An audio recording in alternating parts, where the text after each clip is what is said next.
जय हिंद। मैं सुनील यादव। आज इस वीडियो में हम चर्चा करने वाले हैं एमपीपीएससी प्रीलिम्स परीक्षा 2023 के कुछ अन्य विवादित क्वेश्चन पर। पिछली बार आपने ये वीडियो देखा होगा, कुछ क्वेश्चंस को लेकर के उस समय उठाया था और इन क्वेश्चंस के आंसर भी बताए थे। इनमें से कुछ क्वेश्चंस को लेकर के आयोग के द्वारा आंसर बिल्कुल सही दिए गए थे, विद्यार्थी परेशान हो रहे थे। इसी प्रकार से कुछ और क्वेश्चंस भी हैं जिन पर मैं चर्चा करूंगा। यदि ये वाला वीडियो नहीं देखा हुआ है तो आप देख लीजिएगा, इसके ठीक पहले वाला वीडियो 2 या 3 दिन पहले उसको अपलोड किया गया था। ठीक है, इसमें कौन कौन से क्वेश्चन थे? ऑस्टियोक्लास्ट वाला था, फ्लिपकार्ट, चित्रकूट वाला क्वेश्चन था, एक निवाड़ी जिले की थौना लोहारी गोलीकांड वाला घटना का क्वेश्चन था, देख लीजिएगा। इसके पश्चात में कुछ कमेंट्स आए हुए थे, आप अपने सामने स्क्रीन पर देख पा रहे होंगे।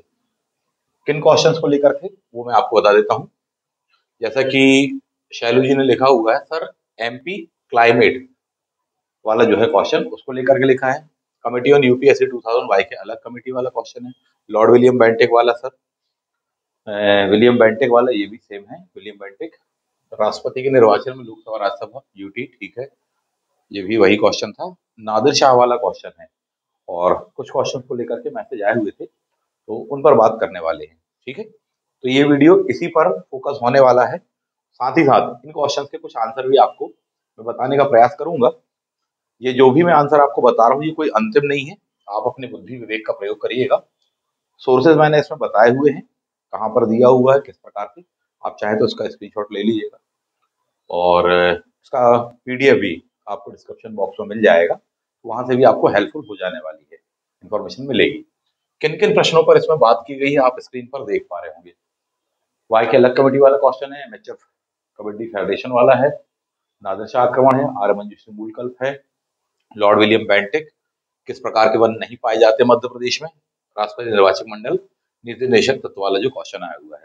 ये सेट ए का आपको क्वेश्चन नंबर के साथ में दिया गया है, उससे आप मैच कर लीजिएगा।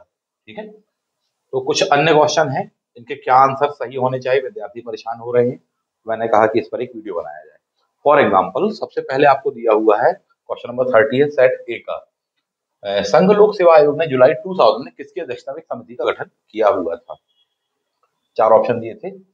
D option professor Yogendra Kumar अलग सर, वाई के अलग कमेटी। ये बिल्कुल सही आंसर माना गया है। जुलाई 2000 में ही यह कमेटी बनी हुई थी, इसमें कोई दो मत नहीं है। ठीक, अलग सर का निधन हुआ था 22 में, 6 दिसंबर। आप देख सकते हैं, आसानी से आपको मिल जाएगा इस विषय वस्तु के बारे में information. Times of India, the wire और भी ऐसे न्यूज़पेपर हैं, the Indian express, the Hindu, उनमें भी आपको मिल जाएगा। अब विषय वस्तु पर आते हैं कि ये कमेटी, बोले सर क्वेश्चन में जो दिया हुआ 2000 लिखा हुआ है, बट 2001 की कमेटी है। ठीक है, ये जो मैं आपको दिखा रहा हूँ इसका लिंक यहाँ पर दिया हुआ है, इस लिंक से भी आप इस रिपोर्ट को डाउनलोड कर सकते हैं, चाहे तो डायरेक्टली आप ये रिपोर्ट ही देख सकते हैं। Report of the civil service commission review committee के नाम से ये रिपोर्ट होगी, इस तरह से पेज होगा। 2000 में अक्टूबर में ये रिपोर्ट दी गई है। बट क्वेश्चन क्या पूछा गया है? क्वेश्चन पूछा गया है आपसे, ये कमेटी कब बनी थी? ठीक है, जो सॉरी जुलाई 2000 में बनी हुई थी, ये दिया हुआ है, किसके नाम से, ये क्वेश्चन है। ठीक, आपत्ति है कि बोले सर जुलाई 2000 में नहीं बनी हुई थी, 2001 की, इसलिए क्वेश्चन ही गलत है। ऐसा नहीं है, आप जब इसमें देखेंगे इस रिपोर्ट में जाकर के 2.1.3 लिखा होगा। ठीक है, यानी कि टॉपिक नंबर 2 के भी सब सेक्शन 1 और उसके 0.3 नंबर के सेक्शन में जब आप वहां पर जाएंगे, वहां पर साफ साफ लिखा होगा द रिव्यू कमेटी ऑन 19 जुलाई 2000। ठीक है, इसको नोटिफाई किया गया था कमीशन के द्वारा, ऐसा साफ साफ दिया होगा। इसका मतलब है कि ये कोई विवादित प्रश्न नहीं है, प्रश्न बिल्कुल ही सही है, इसको लेकर के आप परेशान मत होइए। बाकी आगे आप अपने हिसाब से सोर्सेस लगा सकते हैं। ठीक, तो ये वो क्वेश्चन था जिसका आंसर मैंने आपको बताने का प्रयास किया। एक और क्वेश्चन है, amateur federation, amateur kabaddi federation of India AKFI मुख्यालय कहाँ पर स्थित है? जयपुर और दिल्ली को लेकर के काफी कंफ्यूजन है इसमें, क्वेश्चंस को लेकर के। डेफिनेटली जब आप देखेंगे अलग अलग सोर्सेज में आपको जयपुर मिलेगा, पहले इसका मुख्यालय जयपुर हुआ करता था। ठीक, अभी भी आप वेबसाइट देखेंगे तो यहाँ पर लिखा होगा द एडमिनिस्ट्रेटर, और एड्रेस जो लिखा होगा आपको न्यू दिल्ली का। तो थोड़ी सा विवादास्पद क्वेश्चन है, इस पर एग्जैक्टली बोल पाना थोड़ा सा मुश्किल होगा। एक सोर्स ये आप देख सकते हैं, AKFI का प्रेसिडेंट इलेक्शन प्रोसेस, इसकी एक रिट पिटीशन लगी हुई थी दिल्ली हाई कोर्ट में, उसका नंबर ये दिया हुआ है आपको, आप इसको जाकर के सर्च करेंगे तो आपको मिल जाएगा। इसमें फाइनलाइज ये हुआ था कि साहब एक ऑर्डर था चेयरमैन साहब को लेकर के, उस पर दिया गया था ऑर्डर, प्लस साथ ही साथ ये भी एक चीज है इसमें पॉइंट निकल कर ये आया था कि ये जो AKFI होता है उसको प्रतिवर्ष भारत सरकार के द्वारा मान्यता प्रदान की जाती है। जब मान्यता प्रदान की जाती है तो उसका जो ऑफिस है वो कहाँ पर लिखा रहता है, दिल्ली में लिखा रहता है। तो ये पॉइंट वहां पर दिया हुआ है, इसको एक बार आप क्रॉस चेक फिर भी कर सकते हैं अपने तरीके से। आप रेट पिटीशन नंबर वगैरह दिया है, ईयर दिया हुआ, डेट्स वगैरह दी हुई, जिससे आप सर्च कर पाएंगे। ठीक है, नेक्स्ट क्वेश्चन पर आते हैं। क्वेश्चन नंबर 67 है, किस वर्ष में नादिर शाह ने भारत पर आक्रमण किया हुआ था? ये बहुत ही कॉम्प्लिकेटेड क्वेश्चन होने वाला है अपने आप में। कुछ विद्यार्थियों के अनुसार 1939 है और कुछ 38 लगा करके आए हैं। इसका आंसर दोनों ही होना चाहिए जहां तक मुझे समझ में आता है, बाकी आयोग की मर्जी की बात है और देखते क्या कैसी स्थिति बनेगी। 38 और 39 दोनों ही है। रीजन ये है कि उस जमाने का भारत का मतलब ये नहीं है कि आज का भारत। उस समय के भारत में अफगानिस्तान के निचला एरिया जो कि आज पाकिस्तान कहलाता है वह भी आता था, पंजाब वाला क्षेत्र दोनों, पश्चिमी पंजाब वाला क्षेत्र भी आता था, सिंध वाला क्षेत्र भी आता था उस जमाने के भारत पर, जब यहाँ पर यह अटैक हुआ था। यही वजह है कि जो स्टैंडर्ड बुक्स है आपको 1738 और 39 दोनों मिलेगा। रीजन ये है कि यदि कहा जाए आज का भारत, जैसा कि क्वेश्चन में कहीं पर भी नहीं कहा गया है कि दिल्ली में आक्रमण कब हुआ था या करनाल का युद्ध वगैरह, ऐसा कुछ भी क्वेश्चन में नहीं कहा गया है। सिर्फ ये है कि नादिर शाह ने भारत पर आक्रमण किस वर्ष में किया था। ठीक, बताने का आशय आपको यहाँ पर यह है कि भारत वर्ड कहा गया है और उस जमाने के भारत में पंजाब वाला क्षेत्र भी आता था, काबुल वाला क्षेत्र भी आया करता था। तो जब आप इस चीज को देखेंगे तो 11 जून का मतलब है 1738 गजनी आता है, उसके बाद में कहां पर काबुल आ जाने वाला है जो कि भारत के अंतर्गत आ रहा था, मुगल साम्राज्य के अंतर्गत आता था उस जमाने में। लाहौर वाला क्षेत्र जो कि पंजाब राज्य की राजधानी हुआ करता है, पंजाब सूबे की राजधानी हुआ करता था, वहां तक वो आ जाने वाली 38 की बात है। जबकि बात करें यदि दिल्ली के संदर्भ में बात करें तो पहुंचने वाला है कब, आपको दिया होगा 24 फरवरी 1739, फरवरी का महीना था। शुरुआत में कुछ छोटी छोटी लड़ाइयां झड़पें इत्यादि वगैरह होती हैं और उसके पश्चात में कहाँ जाने वाला है, दिल्ली आ जाने वाला है। तो दिल्ली पहुंचने वाली जो घटना है वो 39 की है, जबकि यदि अटैक का बिगिनिंग से देखा जाए तो 38 भी है। कुछ बुक्स में आपको 39 डायरेक्टली मिलेगा क्योंकि उसमें दिल्ली से कैलकुलेट किया गया है। अब ये क्वेश्चन थोड़ी सा आगे चल के फंसेगा जहां तक मुझे लगता है, और संभवतः इसके दोनों ही आंसर शायद मान ली जाए, 38 भी और 39 भी। आगे देखते हैं, ये सोर्स है आपके सामने, book BL Grover, page number 121, वहां पर आप जाकर के देख लीजिएगा, मिल जाएगा। अगले क्वेश्चन पर आते हैं। आर्य मंजूश्री मूलकल्प इनमें से किससे संबंधित है? महायान भी दिया, हीनयान दिया, थेरवाद दिया, वज्रयान दिया हुआ है। इसमें जब अपन सोर्स देखेंगे तो वहां पर आपको मिलेगा कि वज्रयान संप्रदाय के जो सिद्धांत वगैरह हैं वो मंजूश्री मूलकल्प में दिए हुए हैं। तो इस आधार पर ऐसा लगता है कि इसका आंसर क्या होना चाहिए, ये है। आप और भी इसको रिसर्च कर लीजिएगा, मैं जानबूझकर अपना मत नहीं दे रहा हूँ क्योंकि कई बार लोगों को पसंद भी आता है और कई बार लोग उसके गलत तरीके से लेते हैं, है ना। आपको किसी क्वेश्चन का आंसर गलत करवा के मुझे कोई लाभ नहीं होने वाला, ना प्रत्यक्ष ना परोक्ष रूप से। लॉर्ड विलियम बेंटिक, क्वेश्चन है, किस वर्ष में विलियम बेंटिक के द्वारा प्रेस की स्वतंत्रता प्रदान की गई? 35 और 34 को लेकर के कंफ्यूजन है। इसका आंसर 35 बिल्कुल सही माना गया है, उसमें कोई दो मत नहीं है। रीजन ये है, समाचार पत्रों के प्रति बेंटिक ने नीति अपनाई थी। क्वेश्चन को पहले ही समझ ली, क्वेश्चन में कहीं पर भी ये नहीं कहा गया है कि प्रेस का मुक्तिदाता कौन है, वो तो चार्ल्स मैटकाफ पढ़ते हैं। ठीक, यहाँ पर बेंटिक के बारे में पूछा गया है, ना कि प्रेस के मुक्तिदाता के बारे में। वो जो मैटकाफ को पदवी मिलती है प्रेस के मुक्तिदाता के प्रति या उस नाम से, वो काम जो किए थे वो लॉर्ड विलियम बेंटिक ने ही किए थे। यहाँ पर आपको दिया हुआ है, मार्च 1835 तक बेंटिक यहाँ पर था। स्वास्थ्यगत कारणों से वो त्यागपत्र देकर के चला जाने वाला है। ठीक है, ये चीज अपन देखेंगे। जब इस मामले को उठाया गया था, पत्रकारिता वाले मामले को, स्वतंत्रता वगैरह को लेकर के, तो उसने इस चीज को कहा था कि इस विषय को लेकर के पहले ही कानून बनाने का प्रस्ताव उसके पास में विचाराधीन है, ये उस पर काम कर रहा था। पूरा का पूरा ड्राफ्ट इनके द्वारा तैयार किया गया था। बाद में ये एक अलग बात है कि फाइनलाइज होने के पहले वो रिजाइन करके चले जाते हैं। तो ये मामला पूरा का पूरा है। क्वेश्चन में जिस प्रकार से पूछा गया है इसका मतलब ये है कि 1835 इसका आंसर होना चाहिए। अगले क्वेश्चन पर आते हैं। मध्य प्रदेश में किस प्रकार के वन नहीं पाए जाते हैं? ठीक, जब आप इसको देखेंगे टेक्स्ट बुक का लिया गया है ये कि 3 ग्रुप्स में बांटा गया है। उष्ण कटिबंधीय आर्द्र पतझड़ वन, ऑप्शन ए, इसका मतलब पाए जाते हैं। उष्ण कटिबंधीय शुष्क पतझड़ वन, ठीक है। कटीले वन, ये लिखा हुआ है, ठीक। उपाद्र पहाड़ी वन, ये लिखा हुआ, उपाद्र पहाड़ी वन, यानी ये 3 ए, बी और सी, ये 3 ही पाए जाते हैं। अल्पाइन वाले नहीं पाए जाते हैं। इस प्रकार से इस क्वेश्चन का आंसर क्या है? नहीं पाए जाते पूछा गया है तो डी होना चाहिए। नेक्स्ट क्वेश्चन, कुछ और भी हैं इन विषय वस्तु को लेकर के बातें सामने आई थी। राष्ट्रपति के चुनाव के निर्वाचन मंडल में कौन कौन से सदस्य शामिल होते हैं? किसी भी स्टैंडर्ड बुक्स में देखेंगे आप तो उसमें आपको ये मिल जाएगा कि लोकसभा, राज्यसभा तथा विधानसभाओं के जो निर्वाचित सदस्य हैं वो, प्लस यूटी में यदि विधानसभाएं हैं तो उनके भी निर्वाचित सदस्य शामिल होते हैं। यूटी वाली बात यहाँ पर नहीं दी हुई है।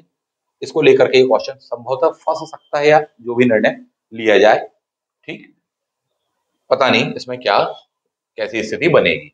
एक क्वेश्चन और है ये वाला 82, राज्य के नीति निर्देशक तत्व वाला दिया हुआ आपको। यहाँ पर क्वेश्चन में दिया है कि इसकी व्याख्या भारतीय संविधान के पार्ट IV का में दी गई है, भाग 4 का में की गई है। तो ये बात आप जानते हैं कि भाग 4 का में मौलिक कर्तव्य दिए हुए हैं, भाग 4 में आपको DPSP यानी नीति निर्देशक तत्व करके दिए हुए। तो इस प्रकार से क्वेश्चन को लेकर ही थोड़ा सा डिस्प्यूट है, सर क्वेश्चन ही गलत पूछा गया है, गलत वर्डिंग उठाई गई है।